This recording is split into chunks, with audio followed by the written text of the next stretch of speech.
quiero compartirte algo en el libro de Colosenses. Voy a estar realmente en todo el capítulo 1. Me encanta este libro. La primera vez que estudié este libro creo que fue en el 2001. Estaba en la escuela bíblica en Costa Rica y tuvimos la oportunidad de estudiar este libro. Y hay una cosa, quiero que cuando vayas leyendo este libro, quiero darte algunas recomendaciones. La primera recomendación es que vas a notar ciertas frases que van a ser muy importantes en el libro de Colosenses. Y es la frase en Él, con Él y para Él. Esta frase la vas a encontrar mucho. ¿Qué significa eso para nosotros? Significa que este libro, igual que Efesios, vas a encontrar esas frases, habla mucho de nuestra identidad, de quiénes somos.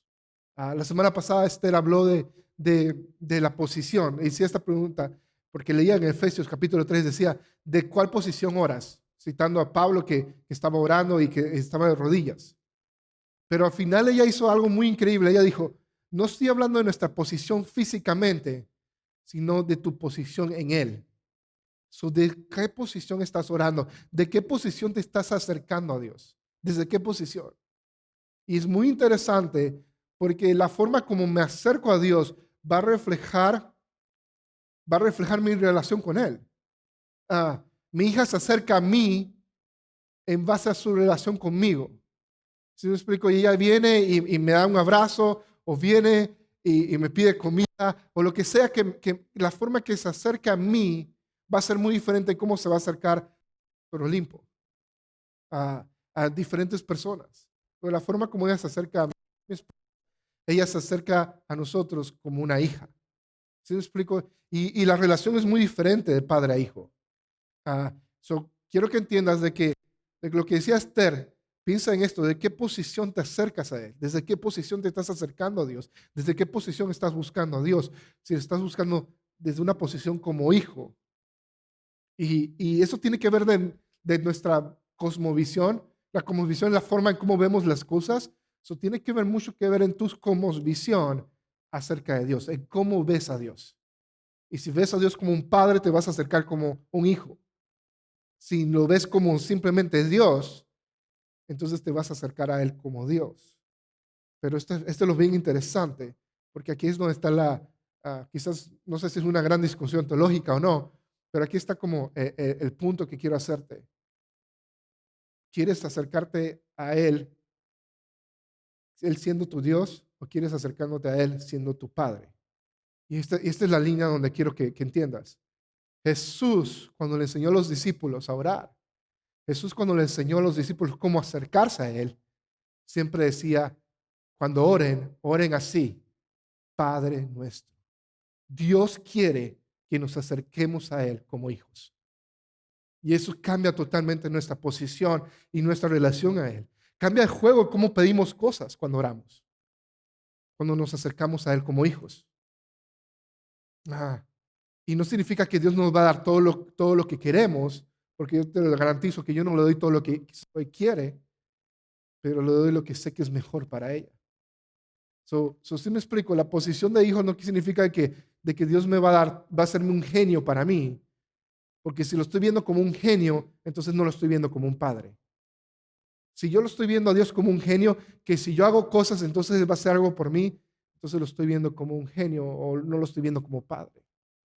Entonces, es muy importante entender nuestra posición. Y cuando llegamos al libro de Colosenses, Pablo está escribiendo desde la cárcel, pero me impresionan muchas cosas aquí en este libro.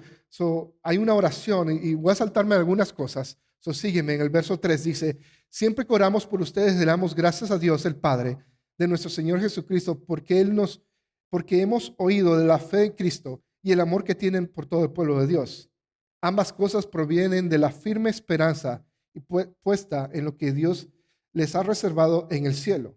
Ustedes han tenido esa esperanza desde la primera vez y lo han escuchado la verdad de la buena noticia. Y es la misma situación de nosotros. Nosotros hemos puesto nuestra esperanza en Él desde que escuchamos la buena noticia. Esto habla a nosotros hoy.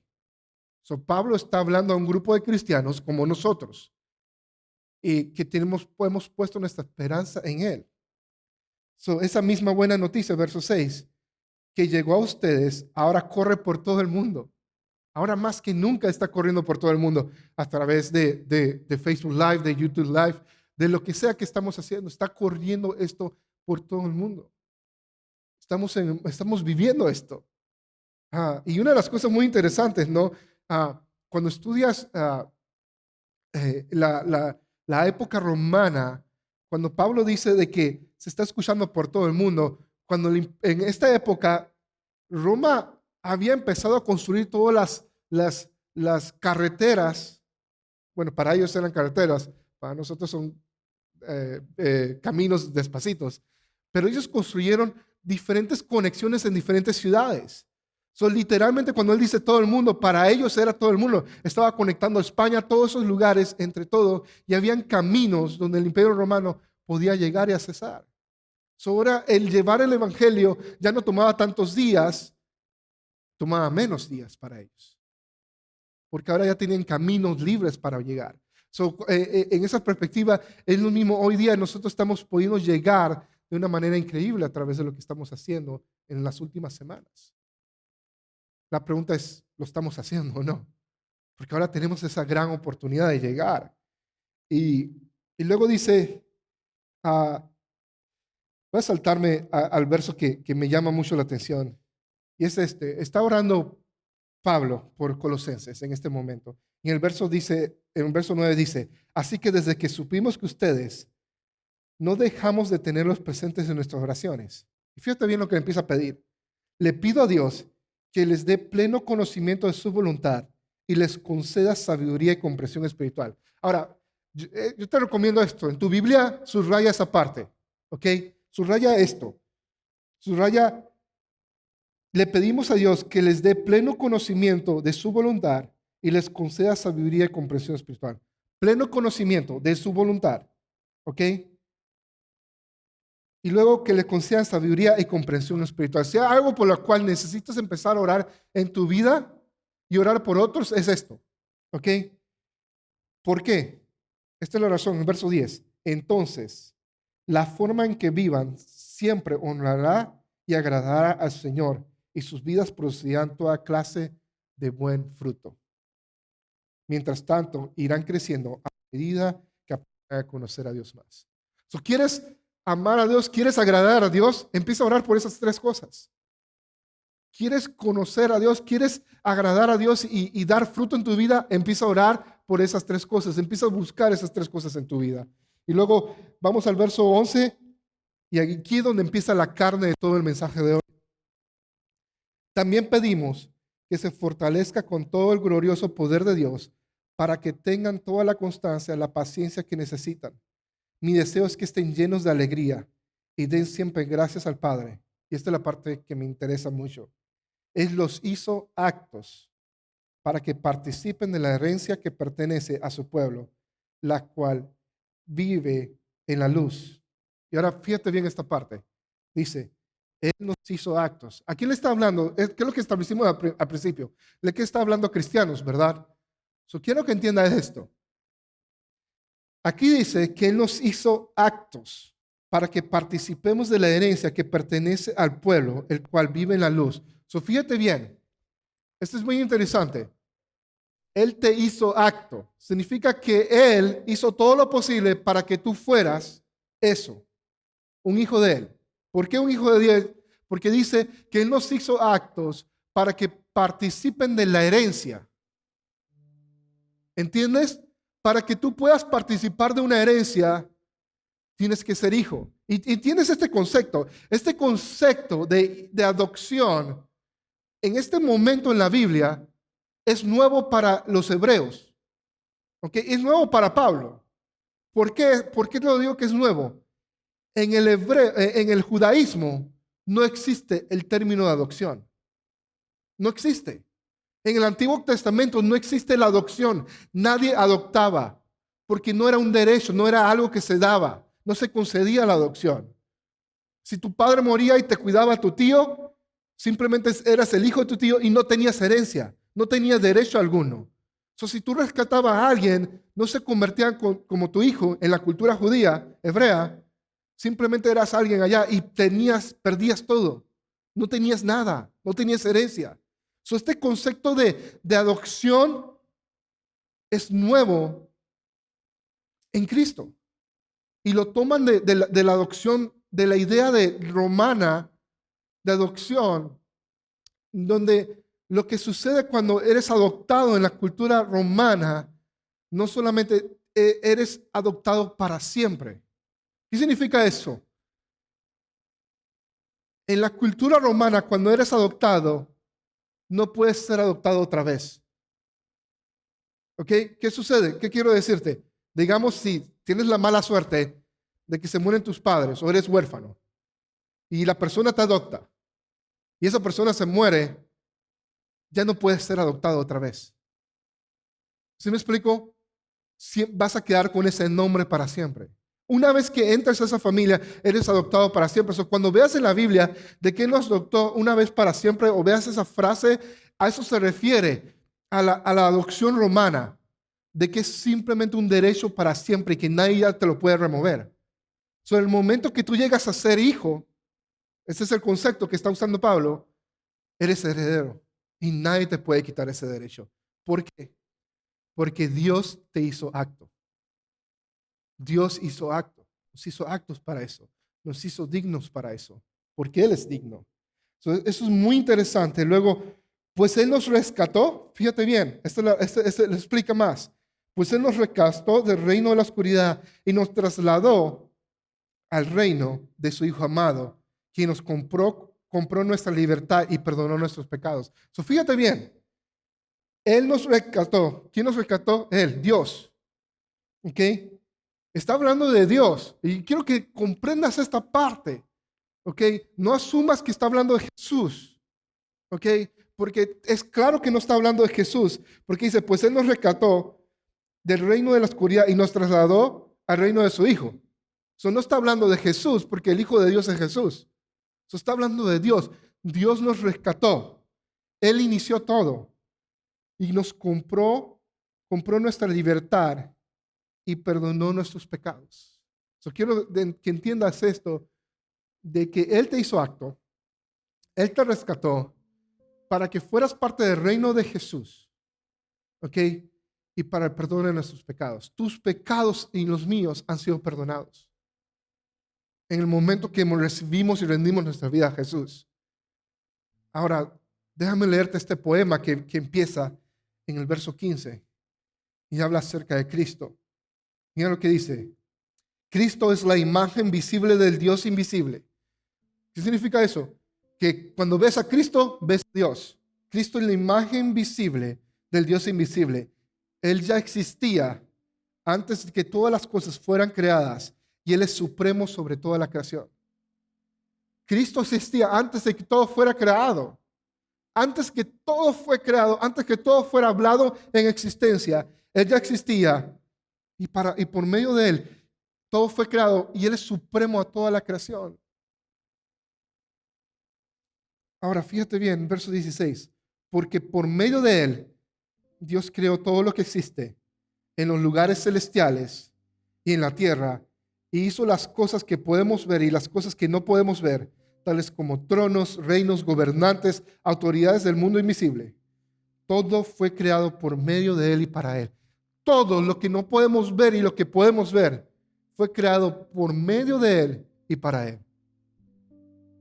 Eso les da autoridad sobre todo. Les da autoridad sobre todo. Cristo tiene autoridad sobre todo. Por eso Cristo tiene autoridad sobre nuestro pecado. Por eso Cristo tiene autoridad y por medio de Él Dios nos puede adoptar como hijos. Quiero que entiendas esto. No hay nada que tú puedas hacer para que Dios te ame más o menos. No se trata de ti. Se trata del amor de Dios que tiene por ti. Y ese es el asunto. A veces tratamos tan duros de mejorar, de hacer todo lo posible, cuando Él es que nos hace actos. Él ya existía antes de todas las cosas y mantiene unida a toda la creación. Cristo también es la cabeza de la iglesia, la cual es su cuerpo.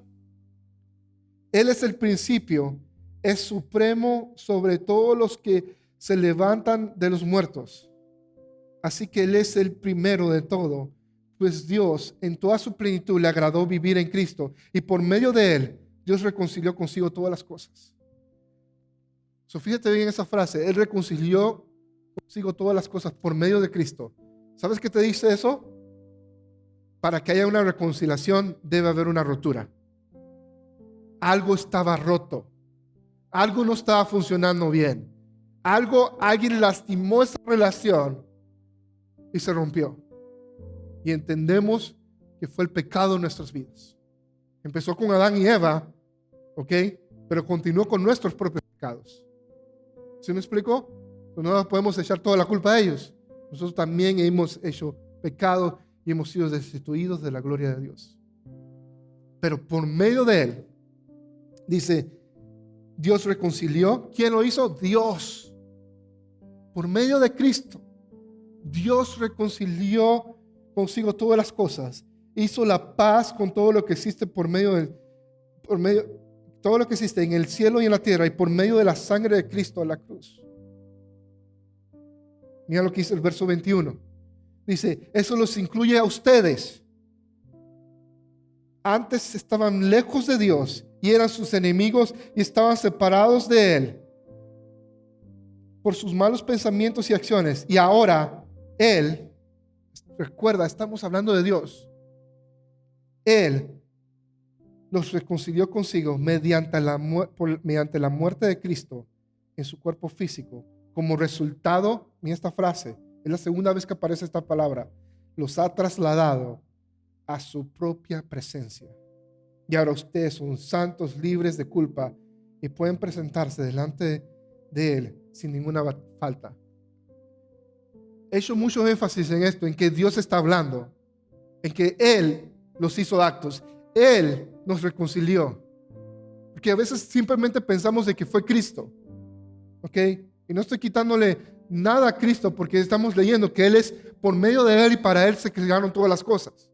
Pero esta es la idea que quiero que comprendas esta mañana. A veces vemos a Dios como un Dios que está enojado con nosotros y que Dios no nos soporta. Que la única manera que Dios nos puede soportar es a través de Cristo. De alguna manera vemos como que de repente Dios está todo enojado con nosotros y Cristo se pone delante y dice, oh, qué bonito. Pero mientras que Cristo se mueva de ese lugar, entonces vemos un Dios enfurecido con nosotros. Y quiero que entiendas de que Él empezó todo, Dios empezó todo. Dios te ama tanto que Él hizo un plan para rescatarnos. No es posible que este Dios que nos ames tanto, que cuando nos vea nos odie. No es posible. Dios cuando te ve te ama. Y escucha, aún si Cristo no está en ti. ¿Sí me explico? La obra de Cristo es para que nos reconcilie con nosotros. Si nosotros le dimos nuestra vida a Él, nos podemos reconciliar con Dios. Y Él hizo eso posible para nosotros. Y simplemente en obediencia debemos rendir y alejarnos del pecado. Pero Él hizo eso todo posible porque te ama tanto. Entiende, no sé cómo nos ha llegado esa idea, pero cuando lees Juan 3:16, dice, porque de tal manera, ¿quién? Dios amó tanto al mundo. Y vemos, y aún así no entiendo por qué a veces vemos la imagen de Dios, un Dios enfurecido con nosotros. Cuando está claro que es un Dios que te ama y que es suficiente. Dice, eso incluye a ustedes que antes estaban lejos de Dios y eran sus enemigos y estaban separados de Él por medio de sus malos pensamientos y acciones. Pero ahora Él los reconcilió consigo mediante la muerte de Cristo en su cuerpo físico. Como resultado, fíjate bien, este es el resultado. Como resultado, Él los ha trasladado a su propia presencia. Ahora, pregúntate esto. ¿Está hablando en tiempo futuro o presente? Está hablando en presente. ¿Sabes qué significa presente? ahora mismo, en este momento que me estás viendo, en este momento que me estás escuchando, esto es presente. Entonces, si está hablando en tiempo presente y dice que nos trasladado a la presencia de Dios, en este momento, si has rendido tu vida a Él, tienes acceso delante de su presencia. No es cuando vayas al cielo, es ahora. Y muchos de nosotros vivimos teniendo la esperanza de llegar al cielo para poder disfrutar su presencia, cuando la Biblia me está diciendo que en este momento Él nos ha trasladado delante de su presencia. Y ahora ustedes ¿son qué? Son santos, libres de culpa y pueden presentarse delante de Él sin ninguna falta. Ahora, fíjate bien esa progresión. Él ya nos trasladó a su presencia. Y porque estamos en su presencia somos santos. Cuando la Biblia te dice, eres santo, eres santo. Ahora, este es el problema que yo veo en muchas personas. Muchas personas tratan de ser santos, de quitar el pecado y cosas malas en su vida primero, para poder acercarse a Dios. De cierta manera estamos cambiando estos versículos. En vez de dejar que Él nos haga actos, estamos tratando de nosotros ser actos. Estamos tratando de nosotros de dejar todo el pecado y esas cosas. Y digamos, ya cuando yo esté bien me voy a ir a la iglesia. Ya cuando esté bien voy a empezar a orar. Ya cuando yo esté bien, haga esto, voy a hacer esto. Pero entiende, en el momento que tú simplemente rindes tu vida a Él y te acercas a Él, te vas a alejar del pecado. Enfócate en acercarte a Él. No te enfoques en dejar el pecado, porque cuando te enfocas en Él, automáticamente te alejas del pecado. ¿No te has dado cuenta de que a veces hacemos eso con nuestras amistades? A veces tenemos amistades en que, no sé, yo he escuchado amigos que han tenido problemas con el alcohol y siempre se juntaban con gente que tomaba y pues tomaban. Luego cambiaron de amistades y dejaron de tomar. ¿Sí me explico? Esto es sencillo. Dime con quién te relacionas y ahí vas a ver tu futuro. Dime con quién te relacionas y ahí ves tu futuro. Pero entiende esto, Él te hace acto. Solo que te quiero decir, no trates por tus fuerzas de ser santo, porque tú no puedes hacerte santo. Él te hace santo. Él te hace santo. Y por todo esto dice que nos ha trasladado a su presencia y ahora ustedes son santos, libres de culpa y pueden presentarse delante de Él sin ninguna falta. Verso 23 dice, pero deben seguir y manténganse firmes en ella. No se alejen de la seguridad que recibieron cuando oyeron la buena noticia. So debemos mantenernos firmes. Eso es persistir, seguir buscando. Mantenerte firme es que nada te mueva.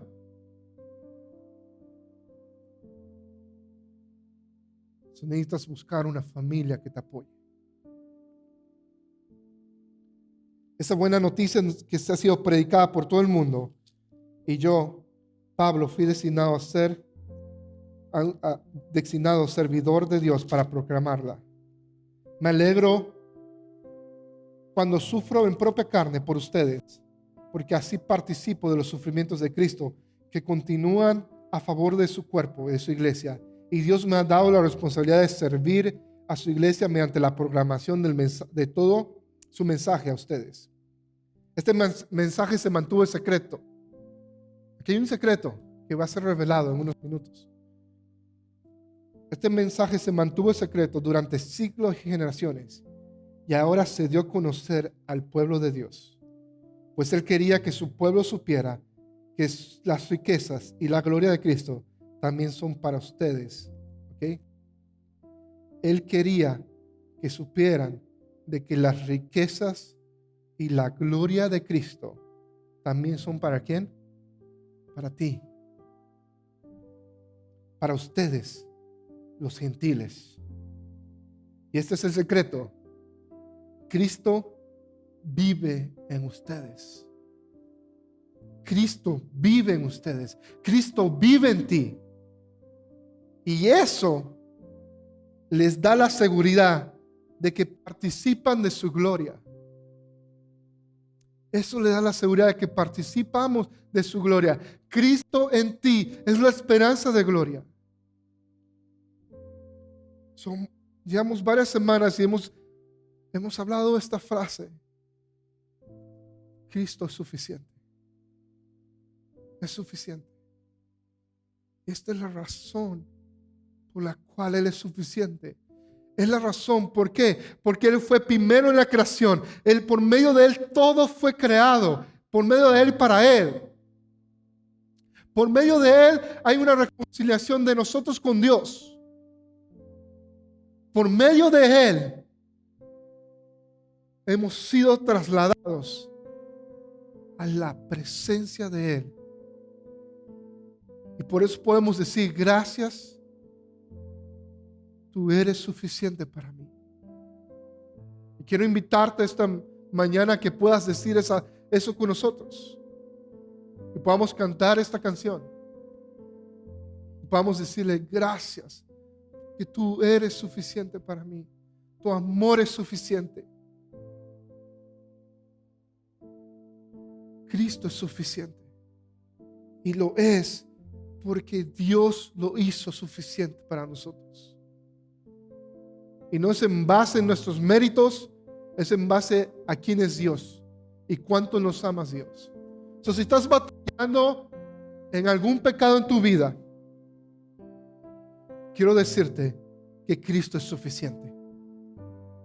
Si estás batallando con una adicción en tu vida, quiero decirte que Cristo es suficiente.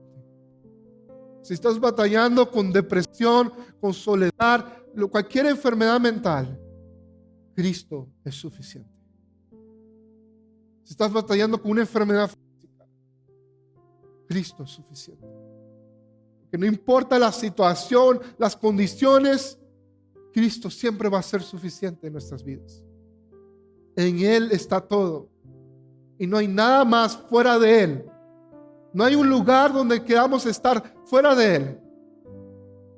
Necesitamos aprender a disfrutar de su presencia y podamos simplemente adorar a Dios y decirle que Él es suficiente, que Él es todo lo que necesitamos.